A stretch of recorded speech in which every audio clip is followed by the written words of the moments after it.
찬미 예수님.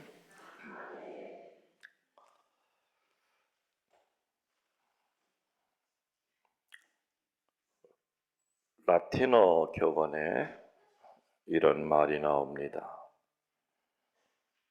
죄인은 다른 죄인을 쉽게 용서하지 못한다. 그건 자기 죄 때문이다. 그래서 죄인을 용서하는 것 역시 죄인이 아니라 선한 사람들이지요. 특히 높은 선을 가진 사람들, 높은 도덕적인 그러한 마음을 갖고 살아가는 사람들은 죄인의 죄를 묻지 않습니다. 그리고 과거를 들춰내지 않습니다. 마치 누구처럼? 오늘 예수님처럼 그렇다 이겁니다. 그래서 죄인은 다른 죄인을 용서할 수가 없습니다. 내 자신이 죄로 가득 차 있기 때문에. 어떤 학자가 죄수들을 시험하는데 한 청년을 간통한 남자로 꾸며서 강력범들이 수감되어 있는 감방으로 밀어넣었다고 합니다. 그러자 감방 안의 모든 죄수들은 간통한 놈이 잡혀 들어오니까 정말 신이 나가지고 별의별 방법을 다 동원해서 그 청년을 괴롭혔습니다. 너 같은 놈은 지옥에 떨어져야 마땅하다고 온갖 욕설과 비난을 하더랍니다. 왜냐하면 이미 먼저 와 있던 그들 안에 지옥이 있기 때문이죠. 이번에는 반대로 그 청년을 똑같은 죄목으로 위장해서 죄 없이 억울하게 갇혀있는 이들의 감방에 넣어 보냈더니 아무도 그 청년을 단죄하거나 괴롭히지를 않았답니다. 누구도 청년의 죄를 따지거나 묻지 않았고 오히려 친절하게 도와주고 위로하더랍니다. 왜냐? 그 사람들은 억울하게 들어온 사람들이기 때문에 이미 그들의 마음 안에는 천국이 있었기 때문이죠. 그래서 악한 사람은 절대로 다른 사람을 용서 못합니다. 그러나 선한 사람은 용서합니다. 우리 남자들 군대 다 갔다 오셨겠지만 군대 가면은 정말 전국에 별의별 사람들이 다 모입니다. 쫄병이 들어오면은 유독 괴롭히는 고참이 있습니다. 심하게 기합 주고 아주 몰인정하게 다루는 그 고참들 역시 사고 쳤던 경험이 있거나 이미 작대기 몇 개 달 때까지 수도 없이 많은 말썽을 일으킨 사람들이 고참이 들어오면은 그야말로 잡아먹듯이 달달 볶습니다. 그러나 선한 사람들은 쫄병이 들어와도 오히려 감싸고 모르는 거 가르쳐 주려고 하고 힘들 때 둥 뜬겨주지. 이 못된 인간들은, 악으로 가득 찬 인간들은 자기보다 약해 보이면은 깔아뭉갭니다. 문제가 있는 사람은 다른 사람의 문제를 참아주지 못합니다. 이것은 사회에서도 마찬가지죠. 죄인이 죄인을 더 찍어 누릅니다. 그래서 용서받지 못하는 겁니다. 방구 낀 놈이 더 큰 소리를 지릅니다. 죄인은 다른 죄인을 용서 못합니다.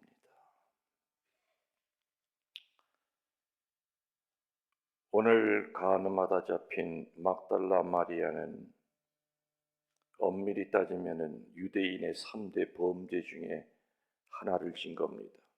우상숭배, 살인죄, 간음죄. 이 세 가지의 죄를 진 사람들은 돌로 쳐 죽여도 죄가 안 됐습니다. 율법은 분명히 사형을 단언합니다. 레위기 2장 10절에도 나오고 신명기 22장 16절 이하에도 나옵니다. 법적인 견해로 볼 때는 율법학자와 바리사이들이 생각하는 견해가 전적으로 옳았습니다. 이 여인은 사형을 면할 수가 없던 상황이었습니다. 바리새인과 율법학자들은 이런 상황에 예수님의 결정이 어떻게 날까를 지켜봅니다. 만일에 예수님이 사형하는데 찬성하면서 죽여라 그런다면은 이제껏 갖고 있던 예수님의 사랑과 자비심이 충만한 그분의 명성은 한순간에 무너질 상황이었습니다. 반대했다면, 절대 죽이면 안 됐다 그랬다면은 모세의 율법을 깨트리고 간음을 조장하는 격이 됐던 겁니다. 그래서 오늘 예수님은 거듭거듭 어떤 행동하신 줄 아시지요? 땅바닥에다가 뭘 썼다고 그랬어요. 왜 땅바닥에다가 뭘 썼을까? 왁짝지껄 뒤에서는 죽여라 죽여라 하는 소리 들으면서도 예수님은 계속 땅바닥에다 뭘 썼다고 그랬어요. 많은 학자들이 이 부분에 대해서 많은 의견을 내놓습니다. 아마 예수님은 성급한 결단을 내리셔서 잘못된 실수를 하지 않으시려는 의도가 아닌가. 먼저 그 쓰는 시간 동안 그냥 땅바닥에 뭐가 의미 있게 쓰는 것이 아니라 쓰는 척하면서 예수님은 성부께 물어보고 있었을 것이다. 이 순간에 어떻게 해야 됩니까? 사람들은 난리 법석을 떠고 빨리 결정을 내리라고 하는 이 순간, 하느님 아버지, 이 아들은 어떤 말을 이들에게 해줘야 되겠습니까?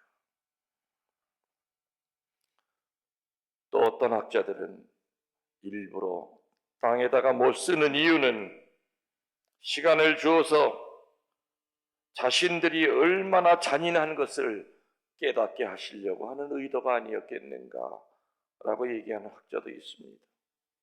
또 모리악 같은 유명한 작가는 죄 지은 여인이 부끄러워할까 봐 당황하지 않게 그 여인과 눈을 마주치지 않으려고 일부러 그 죄 지은 여인의 눈을 피해서 땅바닥에 뭔가를 쓰는 척 하셨다. 어떤 해석이든 다 아름다운 해석입니다. 예수님과 그 당시 법을 지키고 있던 율법학자들의 권위는 전혀 다른 권위였습니다. 율법학자들의 권위는 누군가가 잘못한 것이 있으면 그것을 쪽집게로 찝어서 어떻게 쓴지 율법에 맞는 벌을 주는 게 율법학자들의 권위였죠. 그러나 예수님의 권위는 죄인을 선한 사람으로 변화시키는 권위였습니다. 참다운 권위를 가진 사람은 현명한 의사와 같은 사람이 되어야 됩니다. 오늘 예수님의 태도, 예수님의 그 성심을 통해서 우리는 예수님의 마음을 읽을 수가 있습니다. 첫 번째, 예수님의 마음은 아주 간단했습니다. 죄 없는 사람이 이 여자를 치려는 겁니다. 마치 마태복음 7장 1절에 나오는 말씀처럼 비판받지 않으려거든 비판하지 마라. 자신의 눈에 있는 들보는 보지 못하면서 다른 사람의 눈에 있는 티를 가지고 시비 걸지 말아라.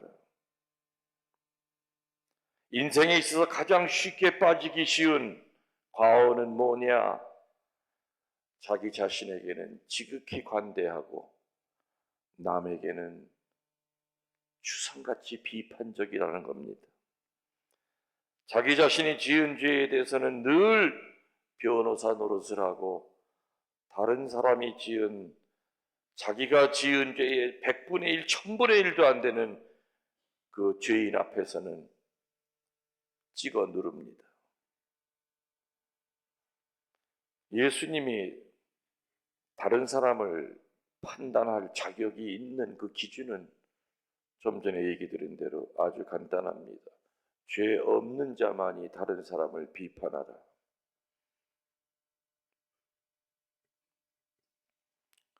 두 번째로 예수님의 성심은 과오를 범한 자에 대해서는 먼저 동정의 마음을 가져야 된다는 것을 보여주십니다.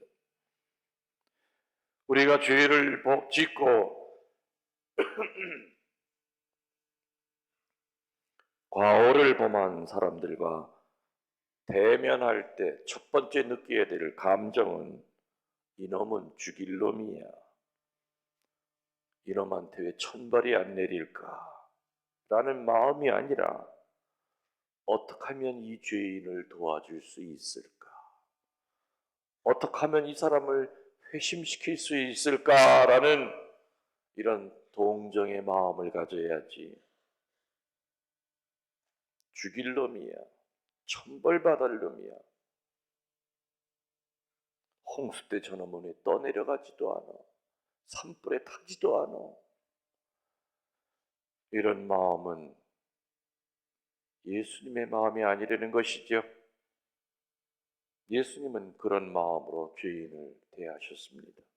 비단 오늘 간음하다 잡힌 이 여인에게서만이 아니라 성경에 나오는 소위 죄인 취급을 받는 모든 사람들한테는 그때 당시에는 병이 걸리면은 반드시 이 인간은 무슨 큰 죄를 졌기 때문에 병에 걸린 죄인이다.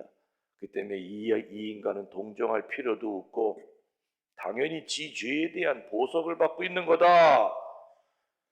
그야말로 병만 걸리면 죄인이 됐습니다. 그래서 사람들은 자기가 병 걸렸다는 것을 시시하고 숨겼죠. 왜냐하면 병이 걸렸다는 소문만 나면 세상에 겉보기랑 영 다르네. 아니 얼마나 큰 죄를 남 모르게 지고 살았으면 그런 몹쓸병에 걸렸대. 아유 그 인간 상종하지 마라. 완전히 사람에 대한 평가가 완전히 달라졌습니다. 그랬던 그 사람을, 그런 부류의 사람들을 예수님은 더욱 사랑했던 겁니다. 어떻게 하면 내가 너를 도와줄 수 있느냐? 나에게 바라는 것이 무엇이냐? 율법학자들과 바리사이들의 그 화살 같은 비판을 맞으면서도 예수님은 소위 죄인이라고 알려졌던 그 사람들을 가까이 하고 도와줄 방법을 찾습니다.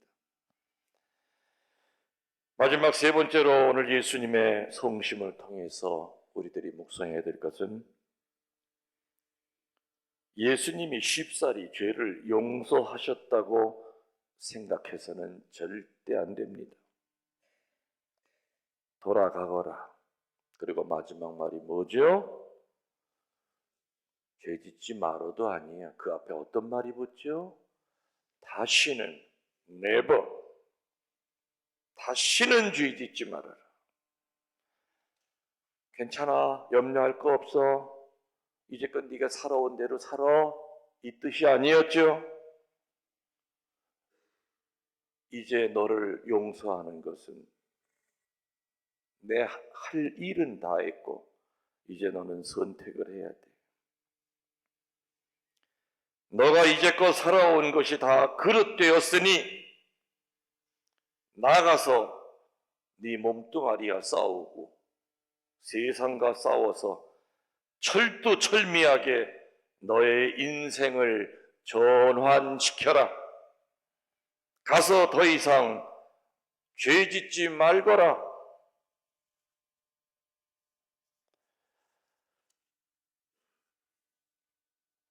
예수님의 성심은 한없는 자비도 있지만 그 안에는 의노가 있고 의로움을 분명히 가르쳐 준 겁니다. 예수님에게 무한한 용서를 받았다는 것만 생각하고 나 또 죄 져도 또 용서하실 거야. 예수님의 그 용서라고 하는 그 뒤에 숨어서 끊임없이 같은 죄를 예수님의 용서를 이용하듯이 한다고 하면은 되겠습니까? 안 되겠습니까? 고백서에서 우리의 죄가 아무리 큰 죄라 하더라도 사지의 입을 통하여 예수님은 우리의 죄를 사해 주십니다. 맞죠? 그러면 여러분들은 고백서 문을 열고 나갈 때 다시는 이 죄에 안 떨어지려고 죽을 힘을 다하고 애쓰겠습니다 하는 결심을 보이셔야 됩니다. 오늘 예수님으로부터 죽음으로부터 구원된 막달라 마리아는 그 후에 같은 죄를 지었습니까? 안 지었습니까? 안 지었습니다. 예수님을 만나기 전까지는 얼굴에 분 바르고 남자들을 유혹해서 몸을 팔아 돈을 버는 거리의 여인이었지만은 복음에 나오듯이 그 다음부터는 그 비싼 나르드 향유를 예수님의 발에 부어서 발을 닦아드립니다. 그 향유는 남자들을 유혹할 때 바르려고 샀던 그러한 세상의 향유였지만은 예수님을 만난 것부터는 오로지 예수님이 삶의 중심이 되십니다. 여기 있는 우리 모두는 또 하나의 막달라 마리아처럼 살 때가 너무너무 많습니다. 죄인이면서도 불구하고 끊임없이 다른 죄인을 찍어 누르려고 할 때가 얼마나 많았습니까? 내 자신에게는 그렇게 관대하고 그렇게 용서를 잘해주면서도 다른 사람 잘못에 대해서는 분노하고 그리고 찍어 누르고 없는 말 붙여서 더 큰 죄인을 만들어서 세상에 퍼뜨리고 오늘 주님께서는 사제의 입을 통해서 다시 한번 말씀하십니다. 이제 내가 너의 죄를 용서하니 다시는 죄 짓지 말거라. 이 말씀 명심하도록 합시다. 아멘. 모두 일어나시어 우리들의 신앙을 고백하게